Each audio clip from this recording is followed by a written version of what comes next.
the backside of many of these buildings look like here to your left-hand side. Those that you're seeing are just facades, just the front and the sides of the building. You only really need to build what the camera is going to capture outside.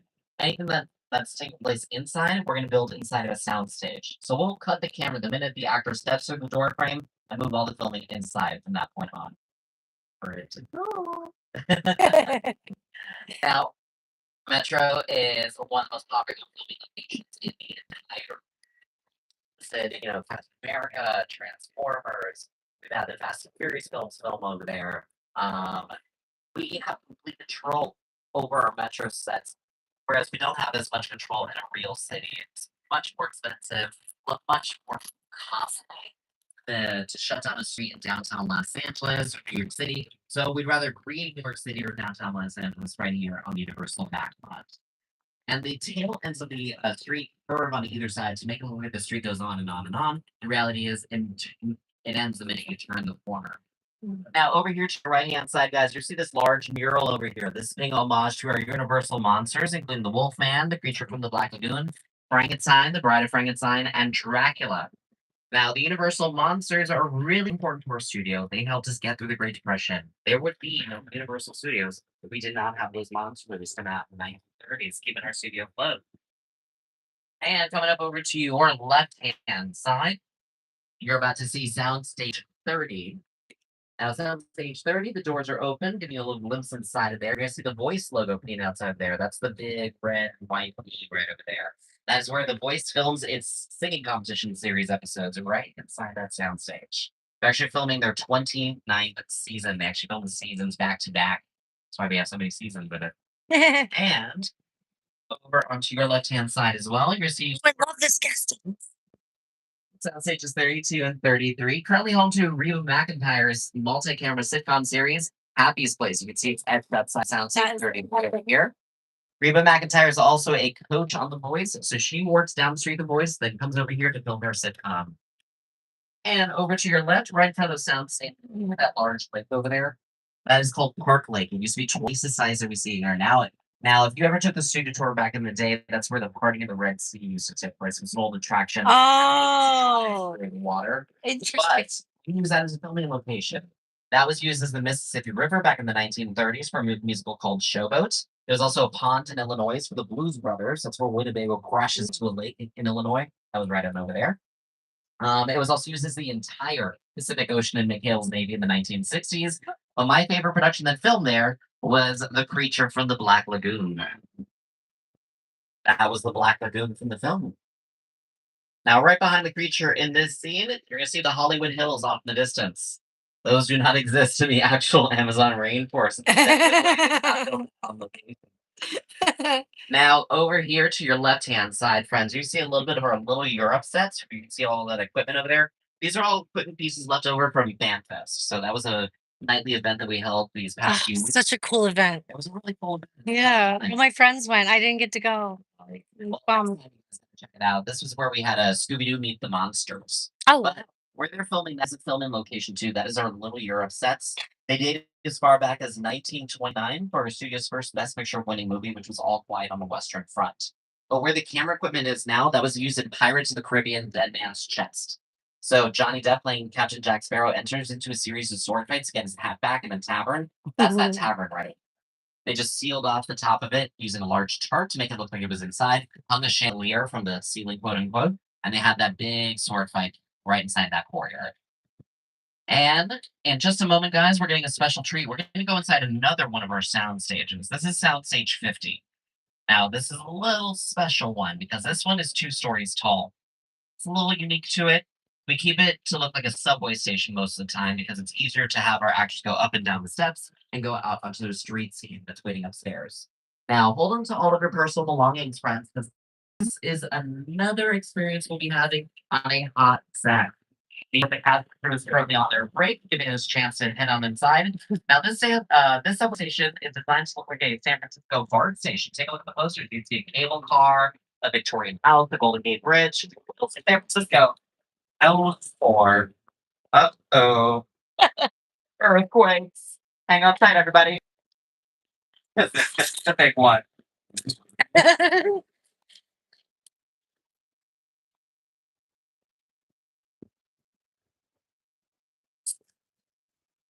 Also, the thing.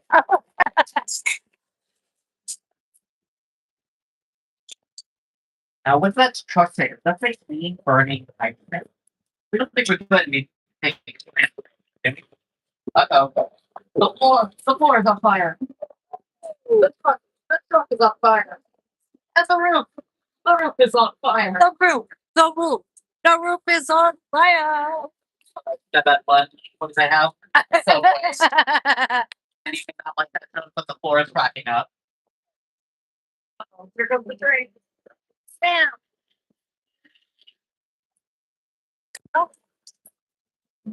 Now, guys, any sacrifice is not my fault. It's the San Andreas fault. Okay, say tidal wave. Wow, right. Oh. Woo!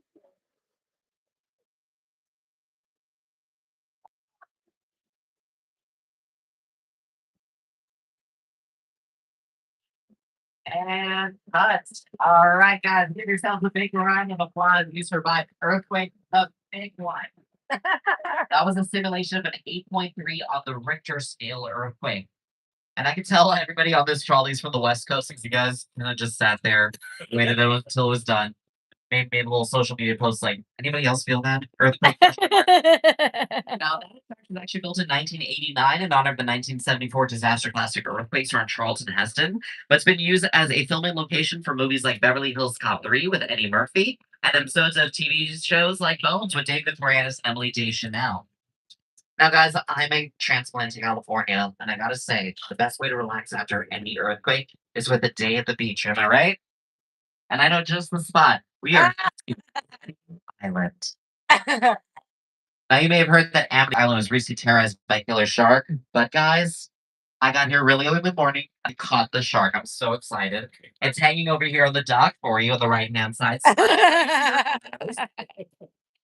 Now, my friend Officer Mary is doing one final sweep of the water to make sure that everything is A. Oh no. Uh oh. I see a fin in the water. I hear a tuba. Looks like there's another shark attack. Okay, Mary, if you can hear my voice, poke your head in the water. I see Mary's boat, and oh, there she is. Okay, Mary, don't panic, but there's a killer shark headed your way. You want to swim as fast as you can. Get onto that boat, Mary. Oh. Guys, I think Mary met the shark. And she's just gonna try and fight that thing while she has a lot of guts. And there they are. Miss Mary, everybody. She was an old chum of mine. That's how a shark makes a Bloody Mary. I read online somewhere that the safest place for shark attacks is behind a heavy flammable gas can. Totally right over here behind this dog. Keep that fair water, but there's a whole here with there's gas spraying around and that's excited. That's expensive. Oh man, I'm devastated. All right, guys. Does anybody have eyes on the shark? Just scream out loud if you do.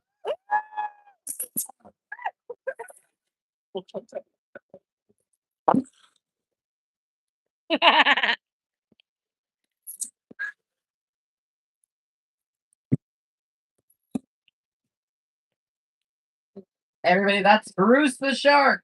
Woo! Does anybody know what kind of a shark Bruce is? You can take a wild guess. Is he great white? He's a plastic shark, actually. He's the only shark with a backstroke.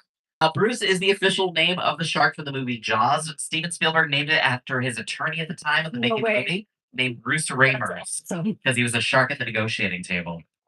But the mechanical shark they made didn't really work a lot of the time. See, on the very first day of filming, part of the platform it was on sunk, and they had tested the mechanisms of the mouth opening and closing in fresh water. So, but they put it in salt water, it didn't really work.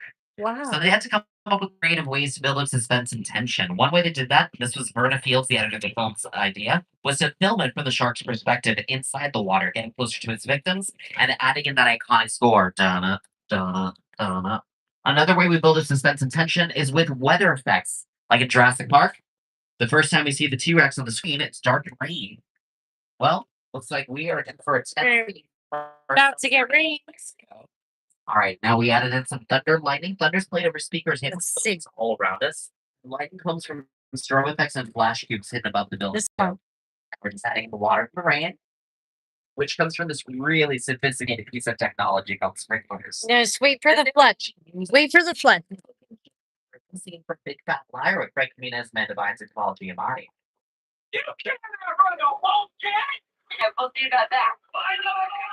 And you're about to see movie magic happen because on your screen, there's Paul Giamatti, and then all of a sudden, there's Paul Giamatti stunt double. But I hate to break it to you guys, you do not have your own stunt double because here comes the flash flood headed your way right here to your left-hand side. Watch out!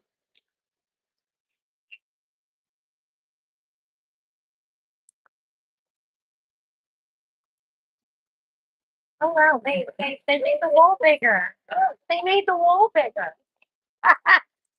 Now all the water from that flash flood goes under that bridge where we pipe it over to the drinking fountain. Just kidding, they were in your water bottles here at the front the whole time. That sequence, though, was also used in Lady Gaga's music video for the song Judas. She let the waves crash over her in slow motion and did not use a stunt double. Now, over here in Old Mexico, this was used in Three Amigos with Steve Martin, Martin Short, and Chevy Chase. At HBO's Westworld, this was the town of Pariah. And in Indiana Jones and the Kingdom of the Crystal Skull, this was the country of Peru. But my favorite production was Nacho Libre, starring Jack Black, also filmed right over here. And we like to say that the world is just around the corner here at Universal Studios. See, we're going to leave our old Mexico set behind us, and now we're headed into 6 Points, which is our old Western set. Do they still have kids? Yeah. Do they still have the actors? Oh, some of them, maybe. But coming up over to your left-hand side, this is our saloon building. This saloon building has a fully constructed exterior and interior to it, too. This was used in Quentin Tarantino's most recent film, Once Upon a Time in Hollywood. So Brad Pitt and DiCaprio actually worked right here in our old Western sets. In fact, 30 minutes of that film was done right on these sets. A lot of history here. Now, about saying 6 points because at one time there were 6 streets that met at the central point with the spokes of Wagmeal, and each street was a complete town, and you filmed movies back to back and right next to each other in the silent era, producing up to 200 westerns a year out here. It's a very popular genre. This era was turned into turn of the century Georgia, and the first color movies from Oval One Whoopi Goldberg. I love that movie too. It's a great one. Directed by Steven Spielberg too. Best. This was where the dress shop was located. This was also turned into Victorian era Australia for Saving Mr. Banks with Colin Farrell and Emma Thompson. My favorite thing though, you'll notice that we are going slightly downhill. They took the camera, just like I showed you with those 2 L's, tilted it slightly upwards to make this hill look a lot taller than it actually is. They turned this into San Francisco in the opening sequence from The Bird, directed by Alfred Hitchcock, starring Mickey Hedger. Then we can transport you anywhere we want to take the audience right here at Universal Studios. Now, coming up over to your left-hand side, I mentioned these sound stages earlier, sound stages 32 and 33. Those were actually used in 2 of Jordan Peele's movies. That is Us, starring Lupita Nyong'o. That's where we have the underground bunker sequences with all the bunny rabbits jumping around. And the movie Nope, that's where they did a screen test with a horse, and that's our Dana Kaluuya and Q Palmer. In fact, you can actually see them drive the movie if you go home and watch the movie Nope. It's also fantastic. Watch it on the biggest screen. It's like Jaws in the sky.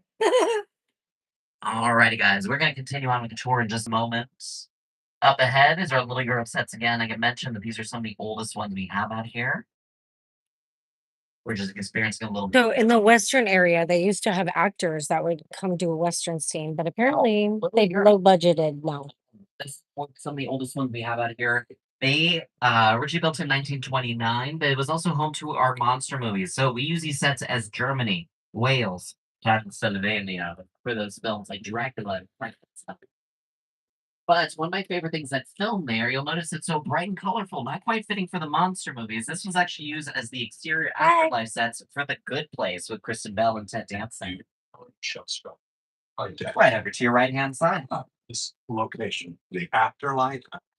I've never ever seen this. You're in the good place. I'm not supposed to be here. I can't risk going to the bad place. On that bad. How can I help you? The bad place, like Well, it doesn't sound awesome. Highly recommend the show if you haven't seen it. It already ended its final run, but it was 4 seasons long, 10 episodes each. Sounds like my life somewhere I've lived. As we're going to get to our next up trolley visit here in our prop warehouse. This, friends, is an area again the writer's studio tour will never be able to drive down. This is our prop warehouse and costume department housed in this building, which is about 4 stories tall. The first 3 floors are all dedicated towards props. We're going to be doing a very quick visit on our first floor, where we store the largest props. And the costume department is housed on the top floor. Now, this is the only time that I'm going to request that when we enter into the building, please refrain from taking any photographs or video recording of any rear inside. We want top secret information inside of there. We want to make sure it stays that way. Also, please refrain from touching in the props, holding anything. I know it's tempting, especially the dads. I know you want to touch the swords. Don't touch the swords. You got to bring a quick visit. All right, Uh, kids, I'm off to see the props. So I will come back to you. Also, since this is a working facility, so you're going to see people going up and down the aisles too. So let's just be very conscious of that. We'll give them some room too. But welcome, guys. All right, You know that kids, building. I'm off to see